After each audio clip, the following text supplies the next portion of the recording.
നമസ്കാരം. ചോദ്യനാളിൻ്റെ പ്രത്യേകതയാണ് നമ്മൾ ഇനി പറയുന്നത്. ചോദ്യനാളുകാരെല്ലാം ജനിക്കുന്നത് രാഹു ദശയിലാണ്. നക്ഷത്രാധിപൻ എന്ന് പറയുന്നത് രാഹുവാണ്. നക്ഷത്രാരംഭം എത്ര നാഴിക വിനാഴിക ചെന്നു എന്ന് കണക്കാക്കി അതിൻ പ്രകാരം ശിഷ്ടദശ രാഹുവിൻ്റേത് എത്ര കാലമുണ്ടെന്ന് അറിയേണ്ടതാണ് ആദ്യത്തെ പ്രധാന കാര്യം.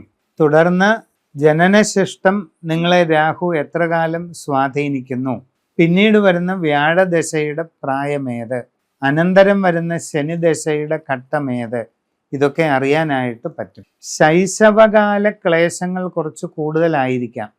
ജനനം രാഹുദശയിലായതുകൊണ്ട് ശൈശവ ക്ലേശങ്ങളും അസ്വസ്ഥതകളും പ്രയാസങ്ങളും ഒരല്പം കൂടുതലായിട്ട് അനുഭവപ്പെട്ടേക്കാം. ശ്രദ്ധിച്ചാൽ മതി.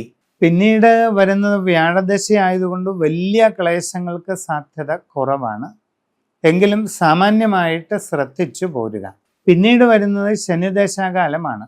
എല്ലാ കാര്യങ്ങളിലും തടസ്സവും കാര്യപരാജയങ്ങളും മന്ദഗതിയും ബുദ്ധിമുട്ടും ധനനഷ്ടങ്ങളും ഒക്കെ നിങ്ങൾക്ക് ഉണ്ടാകുന്നുണ്ടെങ്കിൽ നിങ്ങളുടെ ജനന തീയതി സമയവും അനുസരിച്ച് ഗ്രഹനില തയ്യാർ ചെയ്ത് പരിശോധിക്കേണ്ടതാണ്.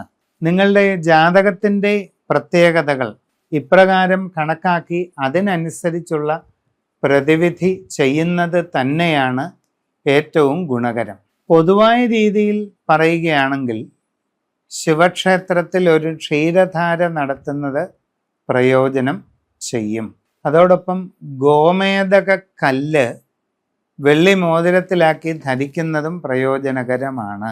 അതിലൊക്കെ പ്രത്യേകതയായിട്ട് മഹാദുർഗ യന്ത്രം വിധിപ്രകാരം എഴുതി പൂജ ചെയ്ത് ദേഹരക്ഷ ചെയ്ത് ധരിക്കുന്നത് എല്ലാം കൊണ്ടും വളരെ ഗുണം നിങ്ങൾക്ക് കിട്ടുന്നതാണ്.